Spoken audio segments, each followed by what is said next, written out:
सारे जितने भी मंत्र हैं वो वेद के मंत्र हैं और सावर मंत्र हैं, जितने भी वाक्य में हैं, जितना भी जो भी है भगवान का बनाया हुआ वो सब ब्राह्मणों के अधीन है। इसलिए मंत्र स्वरूप वेदाचार्य हमारे जो त्रिंजराज जी शास्त्री के महाराज और उनके समस्त जो परिकर हैं, अनुज हैं, सब हैं, ब्राह्मण हैं, देव स्वरूप बनगांव प्रथम महीश्वर चरण, ये चलते फिरते देवता हैं पृथ्वी के। प्रेबंधो प्रे भक्तों, ऐसे सूर्य के सामने दीपक की कोई विशाख नहीं होती है, ऐसे महाराज के सामने इस बालक की क्या विशाख है। इसलिए मैं बहुत ज्यादा मैं बोल करके थोड़े में निवेदन करूंगा। आज मैं बहुत खुश हूँ, इसलिए खुश हूँ कि महाराज जी ने बालक की बात का समर्थन किया। कोई छोटा सा बालक कोई बात कह दे कि पिताजी है जो ऐसे करना है और वो वैसे ही कर जो कह दे, आश्वासन दे दे और उस बात की पुष्टि कर दे तो बालक खुश हो जाता है। आज मेरा मन बहुत प्रसन्न है। मेरे जो आचार्य स्वरूप प्रभु जो भगवत स्वरूप से आचार्य जी ने आपको गौ के महिमा पर बताया। बस मैं इतना ही कहूँगा आप सब लोगों से और इन माताओं से भी, राजस्थानी भाषा में जीजियों से भी मैं यही कहूँगा, माताओं से मैं यही कहूँगा कि आप यदि मेरे पक्ष में, हमारे संतों के पक्ष में हो जाएंगे ना तो ये बाबा लोग तो अपने आप पक्ष में हो जाएंगे। आप ये कह दो हम एक भैंस लाएंगे तो एक गाय भी लाएंगे, एक भैंस लाएंगी तो एक गाय भी लाएंगे। तो गाय लाएंगी, महाराज जी में छोटा था और मेरी जो 30 वर्ष की जब उम्र थी उस समय तक महाराज नंदी बच्चों का इतना आदर था कि जैसे घर में बच्चा हो जाए उसका उत्सव मनाते हैं। गाय के यदि बछड़ा हो जाता था तो पात बनाते थे महाराज जी, पात, उसकी खुशी में पात बनाते थे कि हमारी गाय का बच लो, हमारी गाय का बच लो। तो ऐसा है जो ये देखने में आता था और आज महाराज मेरे नित्य बढ़ाते हैं।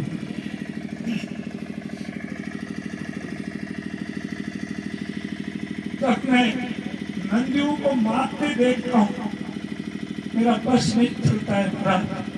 किसान लोग या जो लापरवाह लोग हैं, जो नंदियों के मांस के भूखे हैं, वो लोग नंदियों को मार करके और मार के उनको बेहोश करके गाड़ियों में लाते हैं तो मेरा खून खोल आता है। इसलिए मैं कोई हम संत हैं, हमारा कोई जोर नहीं चलता है। क्यों कि जब संतों पर विपत आई है, गोवंश पर विपत आई है, उस समय भगवान ने सहायता की है। तो आज हमारे बीच में प्रिय भक्तों ऐसे मेरा मन उदास खिन्न हो जाता है, खिन्न चित्त हो जाता है।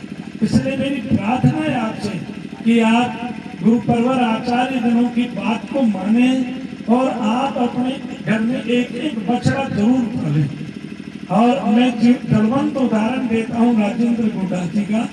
गुड्डा ये मेरे गुरु भाई के शिष्य हैं, मैं इनका ताऊ गुरु लगता हूँ महाराज।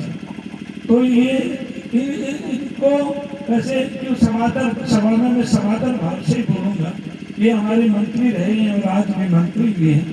और तो आप महाराज जी मुझे बड़ा अच्छा लगा एक रोज।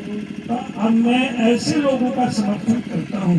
इन्होंने एक गाय गौशाला में है जो इस बालक को बुलाया और उस गौशाला का है जो बालक के हाथ से उद्घाटन करवाया और गौपरी बोलने की बात करी। ऐसे लोगों की जरूरत है भारत देश को। मैं किसी पार्टी की बात नहीं करता हूँ, मैं ऐसे धर्मात्मा लोगों की बात करता हूँ। धर्म आत्मा का मतलब ये भक्तों, मैं पीड़ा समझता हूँ परंतु मैं एक तरफ रोता भी हूँ। क्यों कि उस जमींदार की पीड़ा मैं समझता हूँ परंतु जमींदार इतना नर्सस और निर्दयी हो गया है कि वो उस चीज को पहचानता नहीं है। और वो क्यों नहीं पहचानता है? हमारे आचार्यों की, हमारे राजाओं की, और हमारे जो राजवंश हुए हैं, क्षत्रिय वंशों में राजवंश हुए हैं, उन्होंने गोचर भूमियां निकाली और गौ माता की महिमा समझी और बड़े बड़े युद्ध हुए हैं। देवनारायण भगवान तक गौ के लिए युद्ध हुआ है। देवनारायण भगवान इसके प्रतीक हैं। लोग जो संवत 968 के अंश जन्म लियो गुर्जर के वंश, तो आज 1011 वर्ष पहले जो महाराज देवनारायण का अवतार हुआ, तब तक गौ की महिमा को जानते थे, किसान की महिमा को जानते थे, जमीन और भूमि की। युधिष्ठिर ने जब युधिष्ठिर से यक्ष ने प्रश्न किया, तो जब 14 प्रश्न थे, धर्मराज युधिष्ठिर से 14 प्रश्न किए थे यक्षराज ने, तो उन्होंने एक प्रश्न था कि धन कहाँ है? तो धर्मराज युधिष्ठिर ने निष्फिकर होकर के, निसंकोच होकर के ये कहा था कि लक्ष्मी गौ के पेट में और धरती के भीतर है। धरती में है गौ माता, ये धन और लक्ष्मी। इसलिए हमारे देश की भूमि, हमारे देश की ये जो भूमि है, ये हरी भरी दिखाई दे और गौ माता हृष्ट पुष्ट दिखाई दे। जिस देश में गौ माता हृष्ट पुष्ट होंगी, वहाँ इंद्र वर्षा करेगा। प्रिय भक्तों, आपसे मैं एक निवेदन करता हूँ और आपसे एक अनुरोध करता हूँ मैं कि आप यज्ञ कराते हैं और यज्ञों में हजारों क्विंटल दिए जो डालते हैं, फिर भी ये इंद्र हमारे ऊपर प्रसन्न क्यों नहीं होते? वो ब्राह्मणों पर प्रसन्न है, वो संतों पर प्रसन्न है, और जो यज्ञ कराने वाले उन पर प्रसन्न है, पर हमारे ऊपर प्रसन्न नहीं। इसलिए नहीं है कि हम गो वंश को की हत्या करने के ऊपर उतारू हो जाते हैं। हम गो को माता नहीं मानते हैं, उसके बछड़े को उसकी संतान नहीं मानते हैं। इसलिए इंद्र ने वर्षा करना बंद कर दिया। मैं वैसे भावावेश में नहीं बोल रहा हूँ, मैं शास्त्र के अनुकूल बोल रहा हूँ, मैं महाभारत के अनुकूल बोल रहा हूँ, मैं वेदों के अनुकूल बोल रहा हूँ। यदि आप हमारे भारत में इस प्रकार के मंत्री लोग, इस प्रकार के शासक यदि ये कदम उठा लें और गौ और ब्राह्मण और संत की सुरक्षा के लिए ये कदम बढ़ा लें, तो प्रिय भक्तों, वो दिन दूर नहीं है कि इंद्र को समय समय पर वर्षा करनी ही पड़ेगी। इसलिए आप ये तय मान लो कि जब तक हमें आगे एक हजारों कुंटल घी लाते हैं, कहाँ से लाते हैं? क्रीम का घी निकलता है, वो विधि पूर्वक निकाला हुआ नहीं होता है। और आज महाराज जी सब बताते हैं कि होम धेनु, वशिष्ठ जी के होम धेनु को चुरा ले गया था वसु। 8 वसु में से अपनी बड़ा वसु अपनी पत्नी के कहने से, और जो होम धेनु को नंदनी को चुराया, वहां श्राप लग गया। एक नंदनी के बल के ऊपर विश्वामित्र को पराजित कर दिया ब्रह्मर्षि जो वशिष्ठ ने। इसलिए गौ माता के अंदर इतनी शक्ति है कि मैं राज्य से निवेदन करता हूँ, मैं किसी जो पार्टी से निवेदन नहीं कर रहा हूँ, मैं राज्य सरकारों से निवेदन कर रहा हूँ, मैं ऐसे मंत्रियों से निवेदन कर रहा हूँ कि हमारी गौ माता को आज जैसे विज्ञ पुरुष हों और सभी पार्टियों की भावना छोड़ करके सभी गाय के लिए एक मत हो जाए। और मैं डॉक्टर साहब से इनसे कहता हूँ, ये मेरे शिष्य हैं, इनसे कहता हूँ कि आप सारी पार्टियां एक हो जाए। मैंने डॉक्टर साहब से, जितेंद्र जी से बात कर ली है और आपसे भी बात कर रहा हूँ कि आपके मैं गुप्त रहस्य बताता हूँ आज पार्लियामेंट का कि ये 2029 में वो कानून जिस पर है जो पार्लियामेंट में पास हुआ था कि गोमांस है जो 10 वर्ष और बढ़ा दिया जाए, वो पूरे होने जा रहे हैं। अरे प्रिय भक्तों, और आप जैसे भगवान के भक्त और संतों के प्रति भक्ति भाव रखने वाले सारे नेता इकट्ठे हो जाएं, तो 2029 में उसका समय खत्म होने हो रहा है। उसका समय और भी आगे नहीं बढ़ना चाहिए। उसकी समय अवधि गोमांस की अवधि आगे नहीं बढ़नी चाहिए। डॉक्टर राजेंद्र जो है वो जितेंद्र से मैंने बात की तो बोले महाराज मैं पार्लियामेंट में आप आ जाना, सबसे पहले मैं खड़ा होकर के बोलूंगा। आपसे भी मैं निवेदन करता हूँ, मैं किसी पार्टी से निवेदन नहीं कर रहा हूँ, मैं आप जैसे भक्तों से निवेदन कर रहा हूँ कि ये सब तैयार हो और पार्लियामेंट में ये कानून पास हो कि आगे गोमांस बंद हो जाए, गोमांस का विदेश में आयात न हो, निर्यात न हो। ये मैं आपसे निवेदन करता हूँ। मेरा कंठ रुदा हुआ है मेरे भक्तों, मैं आपकी पीड़ा को अच्छे से समझता हूँ। एक जमींदार वैसे मुझे नहीं कहना चाहिए और मुझे ऐसा कोई छुपाने की भी बात नहीं है। मैंने जमींदार के घर में जन्म लिया है और मैं जमींदार की पीड़ा को समझ सकता हूँ। मैं जन्म जरूर लिया है परंतु बाल्यकाल की अवस्था 5 वर्ष की अवस्था से ही मैं जो गुरु महाराज के शरण में चला गया था। मुझे सांसारिक ज्ञान नहीं है परंतु गुरुओं की कृपा से शास्त्र का बोध है जो थोड़ा सा किंचित मात्र मुझे जो प्राप्त हुआ है उसी के लिए मैं कह रहा हूँ कि जमींदार की पीड़ा समझ सकता हूँ। आप क्यों नहीं अपने बच्चों को कहते कि जब 84 के अंदर बाजरा भूल दिया जाता था उस समय हम एक गाड़ी के लिए द्वारा बढ़ाते थे और गुआरी देते थे, नंदियों को वहीं बंद कर देते थे, फसल को बचाते थे और फसल को बचा करके उनको खुला कर देते थे। आज मैंने महाराज जी, आज मैंने जो गौशाला बढ़ाते थे एक तरह से, नंदियों को और गऊ को बंद करते थे और गांव के गुआरी देते थे, ऐसे अपनी फसल को बचा लेते थे। नंदी भी खुश और जमींदार भी खुश। आप खेत में एक बीघा के खेत में यदि 10 साल चले जाए, 20 साल चले जाए, उस जमींदार के पास में कुछ भी नहीं बचता है। उस पीड़ा को मैं समझता हूँ परंतु इतनी भी नर्सस और निर्दयी मत बनो, हृदयहीन मत बनो कि आपकी जो 1 बीघा खेती को खा जाए और आप उसका कोई है जो उपाय नहीं ढूंढते हैं, केवल उसको मार मार करके अधमरा करके फोन करके महाराज फोन करके है जो मेवात से बुलवाते हैं और उनको लदवाते हैं। ये है हमारे हिंदुओं की हालत,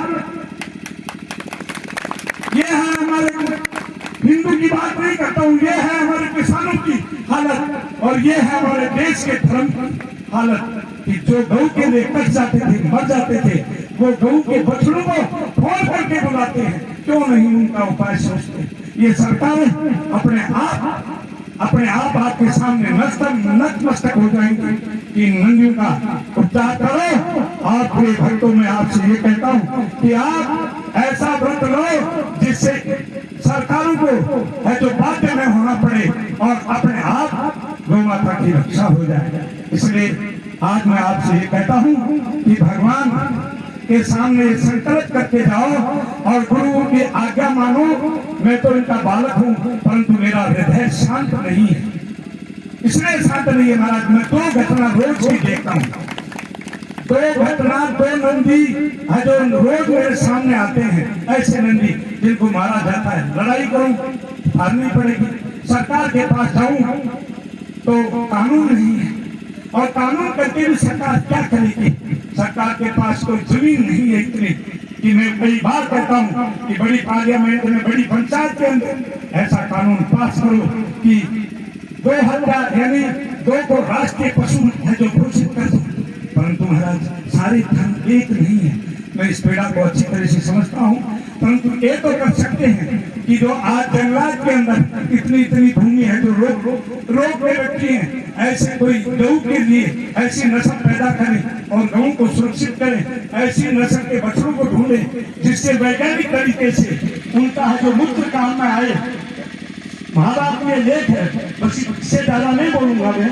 महाभारत में एक लेख है कि सहदेव बहुत बड़ा डॉक्टर था, बहुत बड़े वैद्य थे, पांडवों से सहदेव बहुत बड़े वैद्य थे और वो गो पालन में इतने दक्ष थे कि जिन माताओं को मंडल पर वातपन हो जाता था, ऐसे सांडों का जो वो मूत्र इकट्ठा करके रखते थे और उस मूत्र परीक्षण में वो जो दक्ष थे, जिन माताओं को जो वातपन था, उस सांड का मूत्र सुनाने से उनका बंधुत्व नष्ट हो जाता है। ऐसे हमारे प्रमाण है, बहुत ज्यादा नहीं है, जो 5000 वर्ष पहले की बातें हैं। इसलिए इसलिए महाराज हेलो आप सब लोग नंदी को बचा लो, गाय को बचा लो।